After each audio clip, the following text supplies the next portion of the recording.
Welcome back, everyone.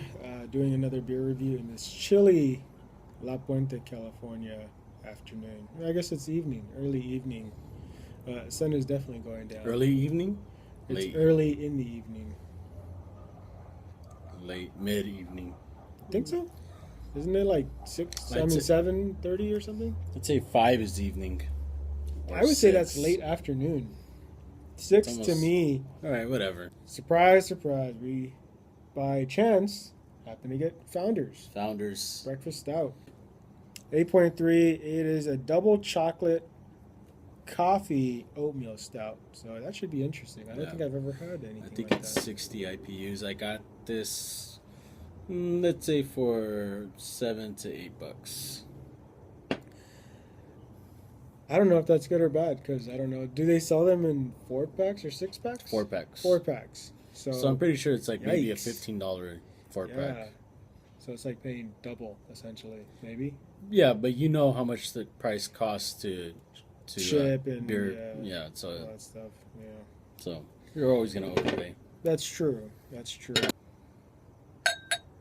Oh, look at that. That's cool. Should do straight up. You think so? Oh, yeah. Let's go to the halfway point there. 60 IPU, 8.3 alcohol. Mmm. That smells very good. It smells, yeah, it smells good. Oh, yeah. That's, even the lacing. Is for only an 8-point beer, it's got nice lacing on there, too. Let's dive in. Cheers. Cheers.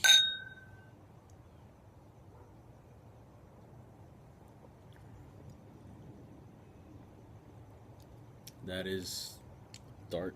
Yeah. Very rich and malty.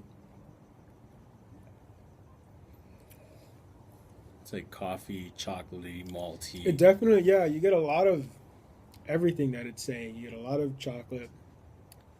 Definitely, especially towards the end. I get the chocolate kind of towards the end. Coffee is a little more up front for me. It's surprisingly for me, it's like light to medium body. Yeah, it's the texture is actually very almost velvety on the tongue. You know, it's very smooth.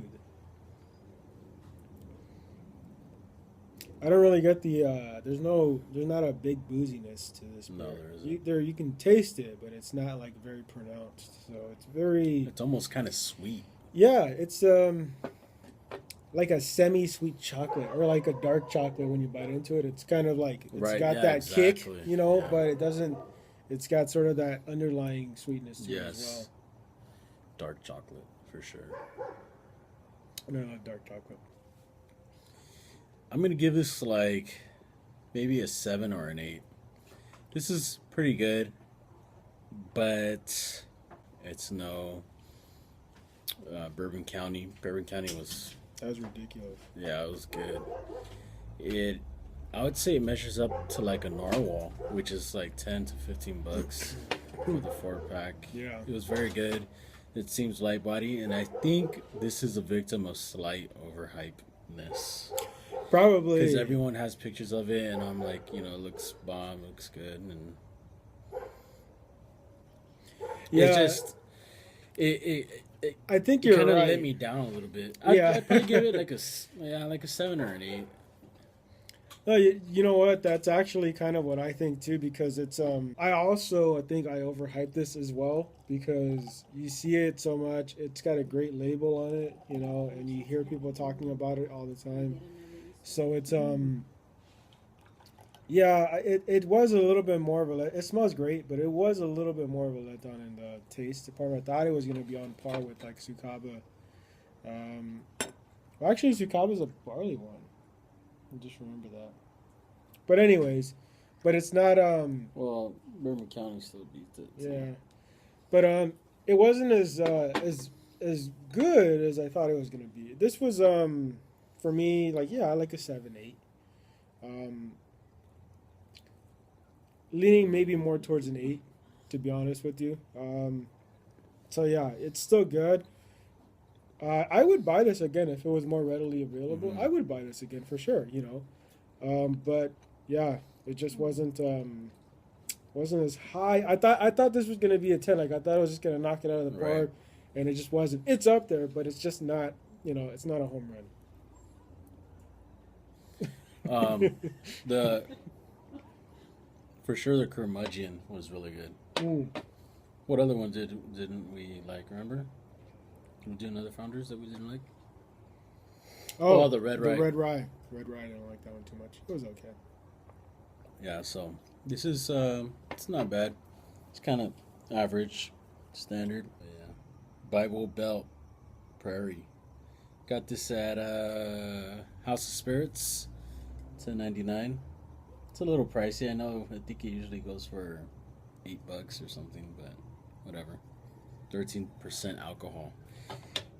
People are saying that it's like Prairie Bomb, but it says even more Imperial Stout, little stuff there. So pretty kind of curious to see excited. how this is gonna turn out.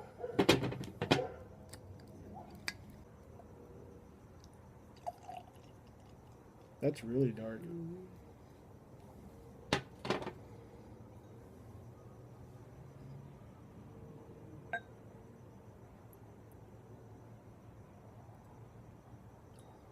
Let's see. Cool. Splash. It smells more intense. This You know- smells like the what do you call the abuelita's chocolate to make the chocolate milk? It's like really Mexican chocolate. You just said it. abuelitas. Yeah. Oh, Yeah, it's just like it a smells Mexican exactly chocolate. like that. Didn't Prairie Bomb have Mm. like chilies or Yeah, something? yeah. This has chilies also. Does it? Yeah. Oh, never mind. I was gonna say I didn't smell that. I don't smell chilies. I smell pure like yeah. Yeah, pure like abuelitas. it's Smell it? It almost smells No, like it smells chocolate cacao beans. I mean I know it's like made with that, but that's what it smells like. It smells intense, like almost like coffee beans. Ready? Yes. Cheers. Cheers. That was a pretty good cling.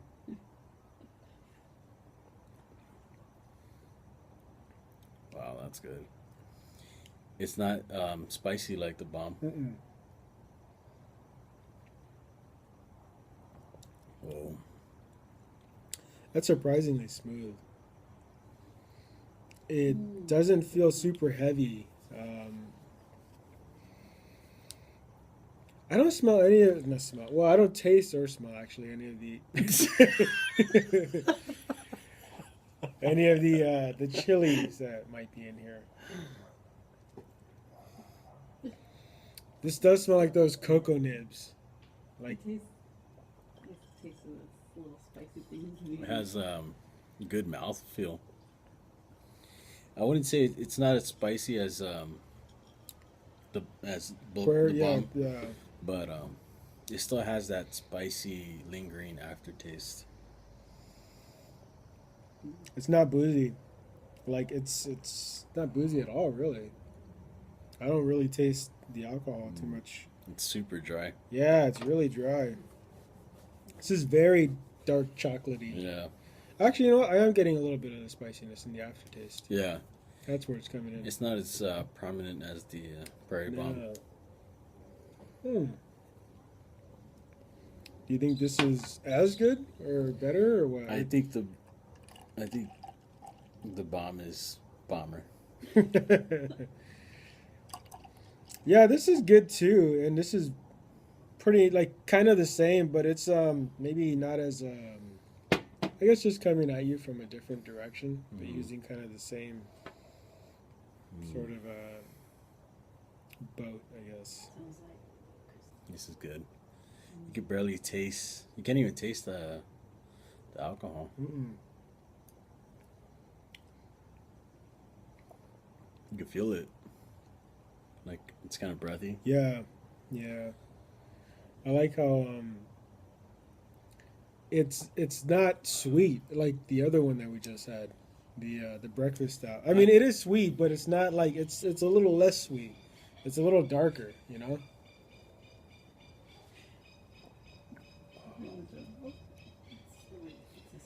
It's kind of like the more you drink it, the more the spicy Yeah, it becomes. yeah. It still isn't like the Prairie Bomb, because I remember the Prairie Bomb was kind of like that as well, but it's more pronounced in the Prairie Bomb. This one, not so much. Like it's got kind of that syrupy taste, that thickness to it, and it reminds me of that. But it's not sweet at all. You know, this is kind of about the same. Like if they carbonated that, that would have been about close. It's a 9 for me. It is. It's a 9 for me because it's really good, and I would say this is not quite as good as Prairie Bomb. And it's funny because I kind of think this is a little bit. It's got more complexity than, like, let's say Narwhal does, and I love Narwhal. But I don't know. There's just, for me, there's something that I'm kind of missing, or I'm not getting from this that, you know, the Prairie Bomb has. So it's just, and I'm just comparing it to the Prairie Bomb, really.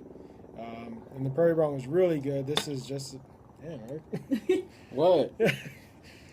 And, What? no, nothing. It was just like, Well, where's Glenn? just, you know, you're just going back and forth.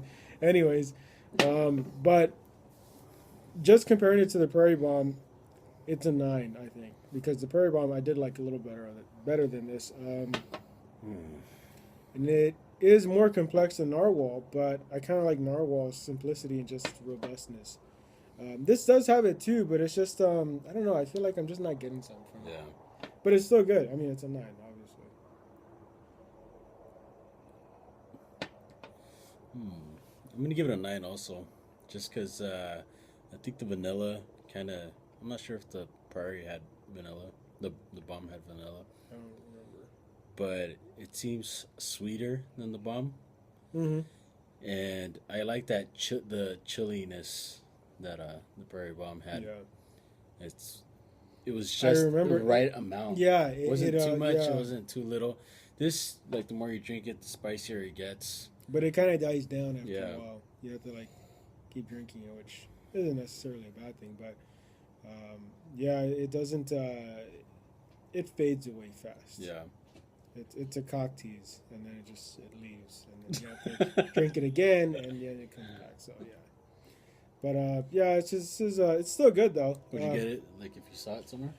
I think I might. I think maybe this would be pretty good. I mean, we'll have to see, like how you were saying, how the Prairie Bomb comes after aging it. You know, if we like it, we'll keep, you know, maybe aging certain beers. But if we feel like there's not that much of a difference in aging it, might as well just drink it right then and there. Yeah. You know, I mean, I'm not gonna wait a year just so it could taste slightly different. Better Yeah. be like Dramatically, hugely yeah. different. You know, so yeah. So we'll see how this is. We're gonna age one. After we open up the Prairie Bomb, we'll decide if we should continue to age it or just drink it right then and there. So, yeah. So it should be good. I would still buy this though, I guess. I don't know if I'd buy it for $11 though. But the thing is, like, this is like a. Because isn't, like, you might as well just get a Prairie Bomb. I mean, the If bomb. you can find it. Well, that's true too. But this is like a. To hold us over for July. Mm. Yeah. I guess that makes sense. All right, well, I guess that's it. That's it. Until next time. See you later.